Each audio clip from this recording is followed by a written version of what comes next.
Sa isang interview no sa mismong channel, itong si Akaho, sa ating kababayang si Nonito Donaire ay namin mismo ng The Filipino Flash na naawa ito sa sinapit ng nakalaban nitong si Sutsumi o sa mga kaliwat kanang fracture na naglabasan na dito sa nasabing hapon.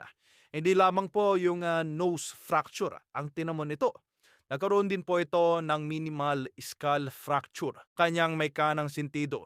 At yung huli na inilabas na report, yung eye socket naman, ay nakitaan din ng fracture sa isa sa mga huling interview dito kay Sutsumi na nag-uumpisa na itong mahirapang makakita. Well, ito ang mga masamang resulta no, sa paggamit or yung pag-overdose ng pain reliever. Sa kabila na bumibigay na no, yung pangangatawan ng isang fighter ay tuloy-tuloy pa rin ito. Hindi po ito nakakaramdam ng pananakit kahit mistulang madurog na ang buong skull no, nitong si Sutsumi sa mga solid punches nitong si Nonito Donaire. Well, ang huling balita po na ating natanggap ay hindi po sasapat yung initial na operasyon ay sinagawa ng doktor dito kay Sutsumi at magkakaroon pa po ng pangalawa at pangatlong reconstruction ng kanyang ilong at ng eye socket.